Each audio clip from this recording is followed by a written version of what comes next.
What's up everyone? Alex here. Life is a funny way of sneaking up on you. When I was young, I had dreamt of working in video games thanks to playing the original Tony Hawk's Pro Skater back in 1999. A year later, I had the fantastic opportunity to work at the game's publisher, getting a small opportunity to play the former sequel prior to release. Fast forward to today, I never would have imagined that I'd come full circle and review a full remake of Tony Hawk's Pro Skater 1 and 2. And wouldn't you know it, putting my nostalgia and history aside, Tony Hawk's Pro Skater 1 Plus 2 proves that the simplicity of its gameplay and design has aged like fine wine, more than 20 years since its original release. Tony Hawk's Pro Skater 1 Plus 2 is a full remake of the first two games in the popular skateboarding franchise, which not only features levels, music, and skaters from both games, but new skaters, music, and challenges as well. The game was co-developed by Vicarious Visions and Beenox and published by Activision, who provided this review code. In a nutshell, Tony Hawk's Pro Skater 1 Plus 2 is partly about completing various objectives in order to unlock the rest of the game's levels. On occasion, you'll even unlock competition levels in a best-of-3 round score competition, where your goal is to score as many points as possible, which will ultimately determine your placement at the end of each round. When I first heard of this remake, I immediately thought of the ill-fated Tony Hawk HD from 2012. In that game, the gameplay from the first two games was pretty much kept intact. This essentially meant that gameplay innovations such as the revert, a crucial move that allows you to extend a combo from a quarter/half pipe trick, weren't available unless you bought the DLC.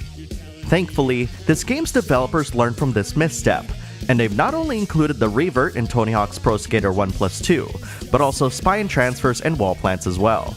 The game also features Create a Skater, featuring outfits and clothes spanning almost the entire history of the franchise, an expanded Create a Park mode, as well as split screen and online multiplayer modes, with the latter featuring a fully asynchronous skate tour made for players who don't want to compete against others directly, present company included. All of these details will be lost on you without a proper understanding of how Tony Hawk's Pro Skater 1 Plus 2 plays, and the simplest way I can explain it is that it's a blend of score attack with objectives reminiscent of games such as Super Mario 64, to compare to its contemporaries of the time. To explain it differently, the kinds of objectives you'll encounter will range from your typical score this many points objectives, collectathons like collect SKATE to spell the word skate, to somewhat obscure objectives such as complete the rooftop gaps. Having a variety of objectives to do in the game allows players to feel a sense of progression despite not having mastered its trick-based gameplay, which is something that I reveled in back in the day when I struggled to reach a level 6 score. For us old-timers, there's a few other hidden objectives that have been thrown into the mix, such as random collectible Vicarious Visions logos floating in certain areas, as well as alien plushies tucked in various spots. But the real meat and potatoes of Tony Hawk's Pro Skater 1 Plus 2 are of course the tricks. Executing a trick is just as simple as holding a direction and tapping or holding a button down, with the X button, on PlayStation, used to jump, ollie onto various terrain. Successfully landing tricks builds up a special meter, which also determines how fast your skater skates through the level. These basic controls are all covered in the included tutorial, but if you've watched people on Twitch and YouTube play the gameplay might look intimidating given how high some of these players can score. Thankfully, each level's score objectives scale ever so slightly, allowing players who are curious enough to engage with the game's trick system to slowly build the confidence to string together combos from one part of the level to another. For beginners, I highly recommend just trying to land some of the basic flips, grinds, and grabs before you start thinking about how to connect them with the game's other moves. In my mind, these timed button combinations bring the Tony Hawk series closer to fighting games, except of course, instead of fighting another player, you're playing against yourself, and to a larger degree, the level you're skating in. When you start feeling comfortable with how you land your tricks as I suggested, you may start thinking about extending your combos by using manuals, then reverts, then wall rides and plants. But when do the tricks end? Should you end the combo now and score the points, ending the massive score multiplier you've just accumulated? Or do you risk it all and aim for even higher score multipliers and string even more tricks? Being Being greedy, the act of obtaining a really high score, then bailing and losing it all, is a very common occurrence in a typical run, which will almost always elicit a quick trip to the pause screen to retry the run all over. Each run through a level is limited to 2 minutes, and believe it or not, I've seen people complete all of the level's objectives in just one run. Perhaps the one thing that I absolutely love about Tony Hawk's Pro Skater 1+2 outside of its gameplay is the feeling that time has in fact moved on in the game itself, which makes my musical choice of Superman by Goldfinger for this review all the more appropriate.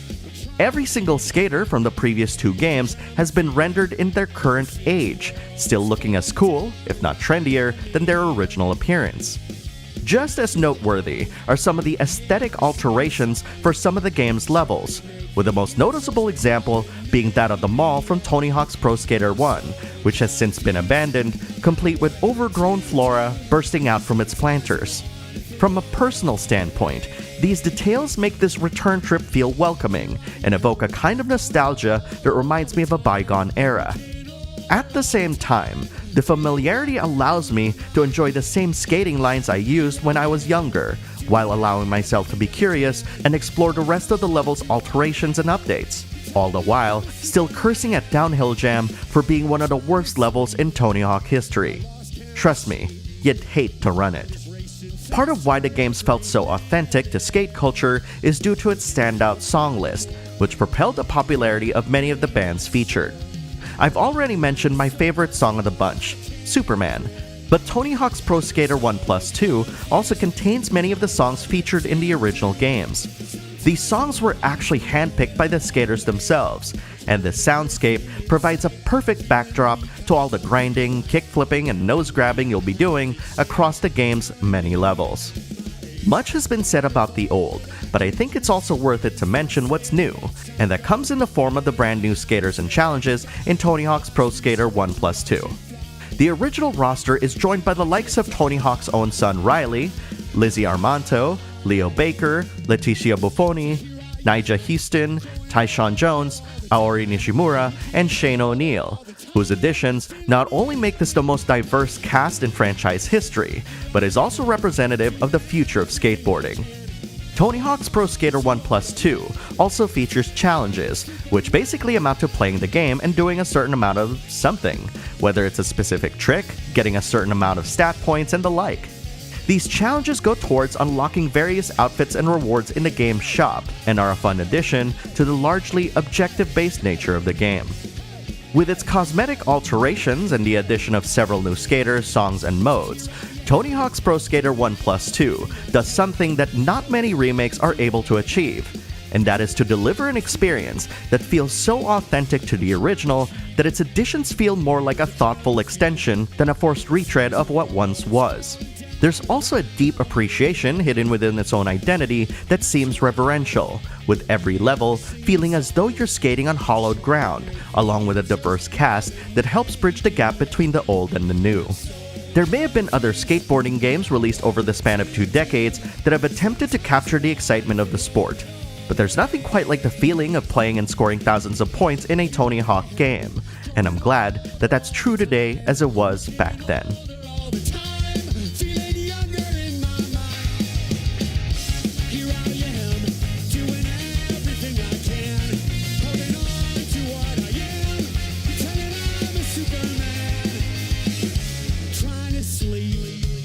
I lost count of sheep.